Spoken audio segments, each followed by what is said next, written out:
सभी बहनों को राम राम, राधे राधे, ओम शांति।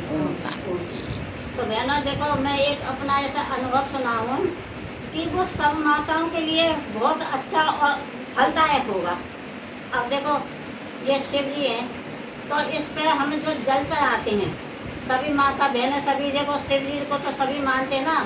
जबकि जो व्रत आते हैं सावन के, तो छोटे छोटे बच्चे और तो और वो दूध पीने वालों के लिए भी वो फलार कराए जावे जिस दिन है। तो इस वजह से देखो, आप सभी व्रत तो करते हैं, लेकिन उसका 100% जो फल मिलता है उस मतलब उस पहचान के द्वारा अगर हम करेंगे, उस नॉलेज से हम करेंगे, तो हमें बहुत ज़्यादा उसकी प्राप्ति होगी, फल की प्राप्ति होगी।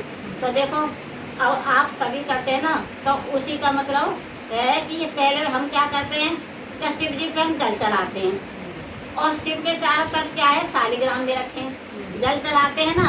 और फिर जल के बाद में क्या करते हैं, तिलक लगाते हैं, और तिलक लगाने के बाद में फिर हम क्या करते हैं, पत्ती चढ़ाते हैं, बेल पत्ती, और फिर फूल चढ़ाते हैं, और देखो फिर सिंगाड़े भी चढ़ाते हैं, बेल भी चढ़ाते हैं। तो और उसमें ना, जब हम लोटा में जो जल चढ़ाते हैं उसमें थोड़ा सा दूध जरूर डालते हैं, थोड़ा सा मीठा डालते हैं। अब ये तो सब कुछ हम करते हैं, और फिर धतूरे के भी वो डालते हैं, वो लाते हैं चढ़ाने के लिए। कहते हैं ना कि भोलानाथ तो वो नशा करे है।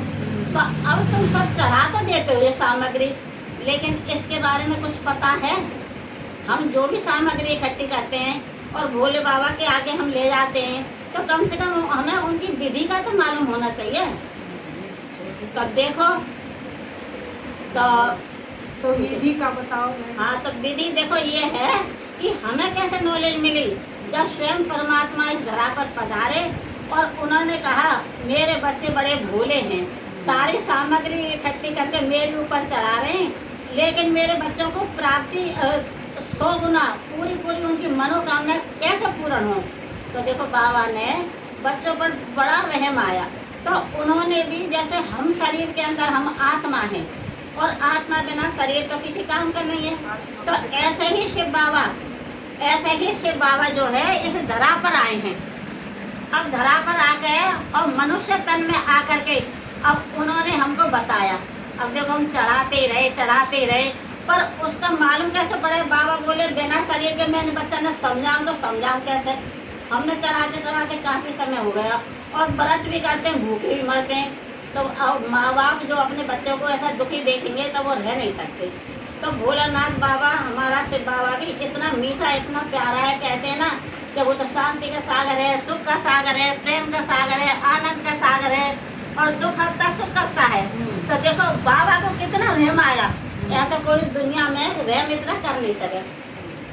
अब बहनों, मेरा निवेदन है आप सभी से, जो आप सामग्री लाए हो, लेकिन उसके बारे में आप जरा ध्यान से सुनो।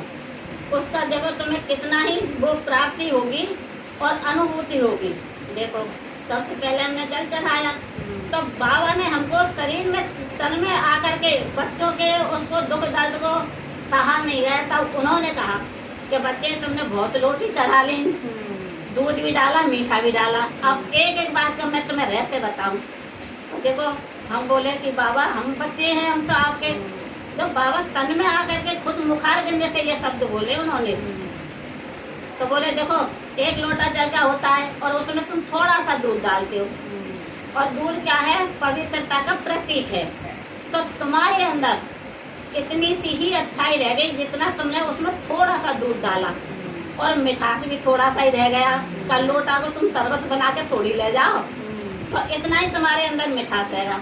अब सुनो आगे की बात। जब तुमने तिलक लगाया, तो जब तुमने मेरे तिलक लगाया तो तुमने आपको, अपने आप को भी तिलक दिया, तो बाप और बच्चे, शिव और शालिग्राम समान हो गए ना। तो तिलक का मतलब क्या है, मेरे बच्चे तुम भी आत्मा हो, तुम्हारा स्वरूप भी मेरे जैसा ही है। तो जिस बात का ये तिलक है। अब आओ आगे।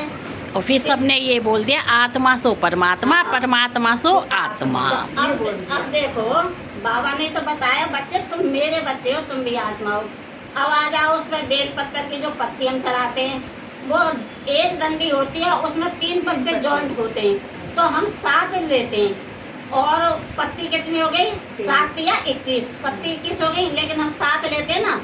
अब इसका मतलब क्या है कि जो 3 पत्ती हैं तो ब्रह्मा विष्णु शंकर जो शिव बाबा के बच्चे हैं। तो शिव के साथ में बाबा कहते हैं मैं अकेला पूजा कैसे कराऊंगा, मेरे बच्चे साथ रहेंगे। तो ये 3 पत्ती का मतलब ये ही है कि ब्रह्मा विष्णु शंकर शिव बाबा की रचना है। अच्छा, हम पत्ती तो लेते हैं, लेकिन 7 पत्तियों में एक भी छिंद हुआ उसमें तो वो पत्ती क्या है कि खंडित मानी जाएगी। तो इसलिए बिल्कुल हम साफ पत्ती लेते हैं, उनके धो के साफ करके जब थाली में धरते हैं। अब आगे चलो, पत्ती के बाद आए बेर। जब हम बेर चढ़ाते हैं तो बाबा ने कहा हे मेरे प्यारे बड़े भोले भाले बच्चे हो, तुम्हें मैं कैसे समझाऊं? बेर का मतलब क्या है? अरे तुम मुझे बेर चढ़ा दो, मैं क्या कुछ खाता हूँ?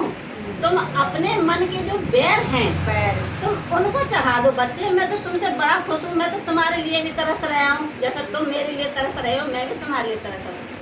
अब बेर का मतलब बाबा ने बता दिया कि अपने मन के बैर भाव हैं, पूरे विश्व की आत्मा के प्रति, घर परिवार के प्रति, पाड़ पड़ोसी के प्रति, उस बैर को चढ़ा दो।